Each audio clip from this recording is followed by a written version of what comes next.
système 3-4-3 moom Pape Thiaw moom na ci jàpp rek donc Sénégal actuellement parewul pour jouer système 3-4-3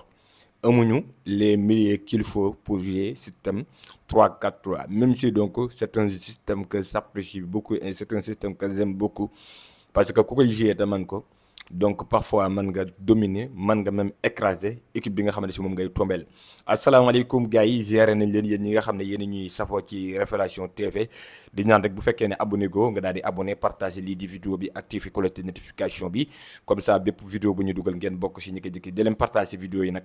bu fekkee ne aussi da ngeen ñuy bàyyi xel ci Révélation te abonné gu leen ci seen YouTube bi di Rewmi Sport dama ngeen abonné foofu ñun foofu la ñuy joxee information yi fii donc dañuy ñëw rek pour analyser par rapport ak li nga xam ne seen moom mooy xew ci monde football actuellement monde football trêve international yi donc ci gars yi nekkoon mu amoon donc deux parties première partie bi mooy ñoom Italie ak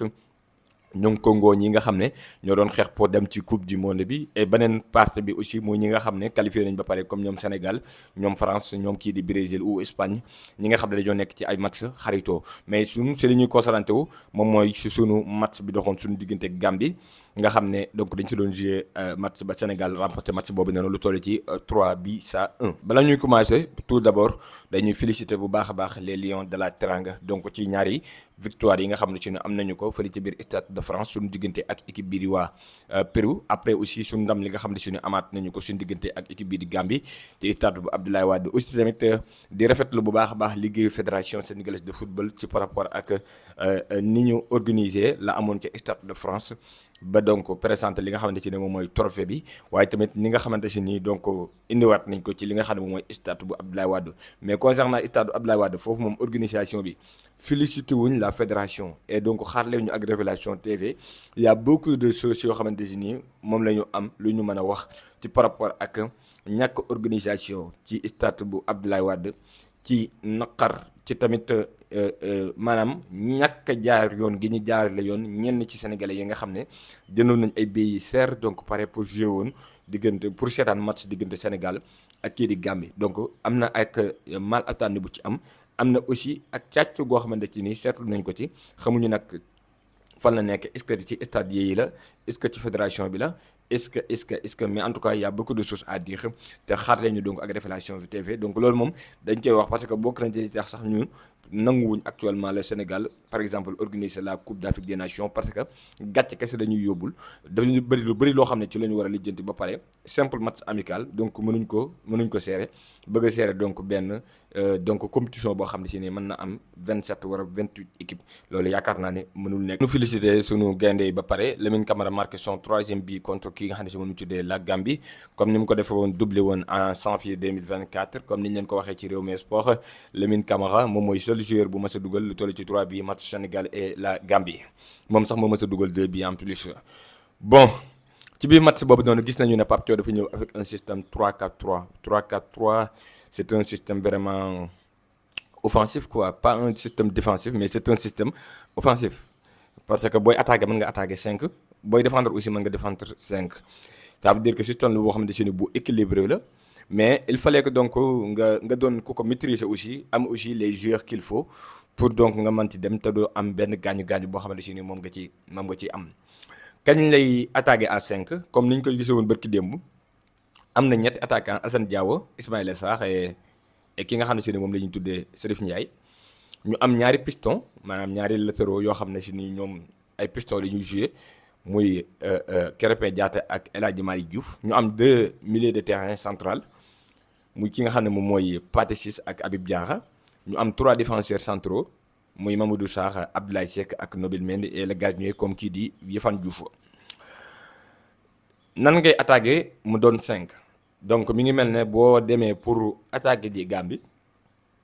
Ismaïla Sarr mi nga xam ne ab excentré la moom day dugg à l'intérieur loolu ñu tuddee ailier à l'intérieur bu duggee à l'intérieur day libérer El Hadji Malick Diouf espace bi comme ça El Hadji Malick Diouf mën a prospecter et mën a créer 1 contre 1. de même que aussi ci benn côté bi Assane Diao day mel ne ku dugg à l'intérieur libérer le côté bi kii di Krépin Diatta kon Krépin Diatta ak El Hadji Malick Diouf dañuy doon ay attaquants ci posé ci phase offensive bi en ce moment là kon Sénégal lay yor 5 attaquants ci système défensif bi donc dañuy am li nga xamante ne moom mooy benn Mamadou Sarr boo xamante ni dafay taxaw ànd ak Abdoulaye Seck ak kii di Nabil Mendy bu ñuy défendre donc ki nga xam ne moom mooy Krépin ak El Hadji Malick Diouf dañuy doon léegi ay latéral de métier. Comme ça donc Assane Diao moom ñëw jouer piston doon ab milieu de terrain plus donc kii di Ismaïla Sarr ñu am 4 milieu de terrain bu ñu ci yokkee Pathé Ciss ak Habib Diarra ñu yokk ci kii di Serif Ndiaye ci kaw mu doon 5-4-1. kon normalement c'est un système boo xamante si ni système bu équilibré la mais lan moo tax donc fonctionné wul bërki démb. Il y a beaucoup de choses à dire déjà boo ko amee te football ko na nga ko war a footballee équipe adversaire bi warut a mën a am ci yow yenn nombre occasion yi ak respect gi mu am ci Gambie yëpp mais rawatina donc bu fekkee ne da ngay jouer Gambie te ëpp ko doole ñetti yoon te Gambie ci biir match bi wane na ne donc yow moom mën na ñëw ci sa kaw parce que Gambie ci biir match bi tuuti nga ko appelé ay tirs parce que yaa ngi am 16 tirs ci biir match bi la Gambie am 11 tirs ci biir match bi yaa ngi cadré 9 tirs la Gambie cadré 4 tirs. yaa ngi am 6 corners Gambie am 5 corners 6 corners et 5 corners ce qui veut dire que Gambie dañu doon ñëw lu bëree bëri ci kaw ça veut dire que ñun kon sunu donc taxawaay ci lu jëm ci wàllu défensif bi nekkul doon loo xam ne lu jaar yoon la même si donc ci kaw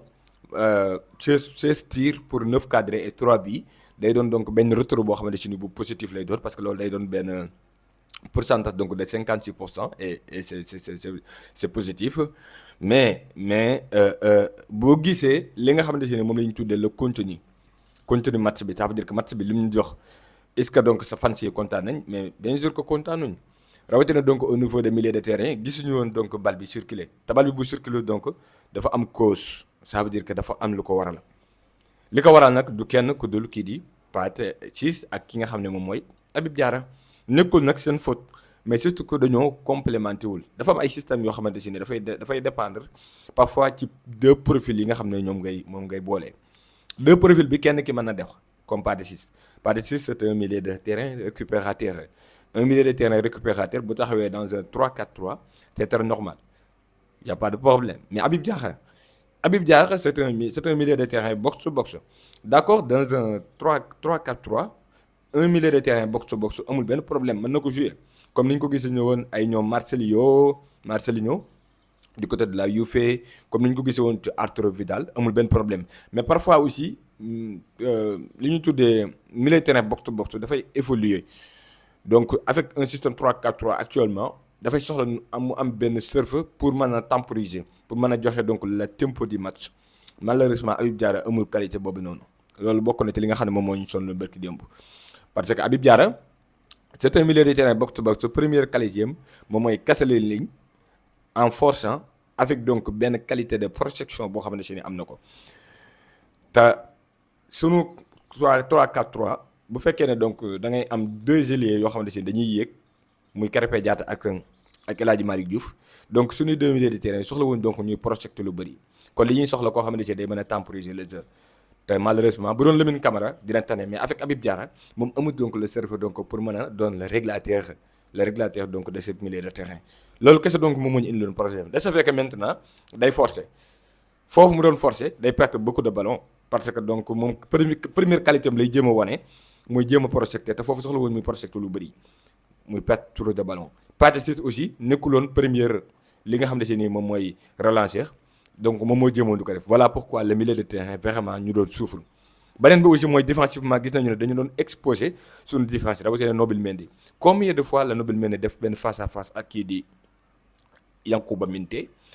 loolu sax moom moo ko yóbbu bi leen jour bi parce que ñaar moo mën a tax nga exposé ko dans un 3-4-3 premièrement El Hadji Malick Diouf retard ça veut dire que du amee endurance bi muy war a am pour mën a def aller et retour 90 minutes yi deuxièmement ki nga xam ne si ne moom mooy Habib Diarra couvrir ko Habib Diarra couvrir wut réglé wut donc moo tax 3-4-3 bi donc fi ñu toll nii vraiment na ko Habib Diarra na ko kii di Pape Thiaw oublié actuellement te xam ne donc 3-4-3 bi man voté naa 4-2-3-1 bi dans certains matchs voté naa par exemple ba doon jouer ak Irak ci groupe bi quoi d'accord naa mais contre la France 4-2-3-1 non 4-3-3 actuellement moom mooy le meilleur classement pour le premier match du Sénégal contre ki nga xam ne si moom mooy la France jusqu'à donc preuve au contraire. Dans la prochaine vidéo on va parler donc des joueurs yi nga xam ne marqué nañ ay points pendant li nga xam ne si moom mooy trêve yi ci côté équipe nationale bu Sénégal rawatina donc les nouveaux comme ku ci demee ne Mamadou Diankone ou kenn kii di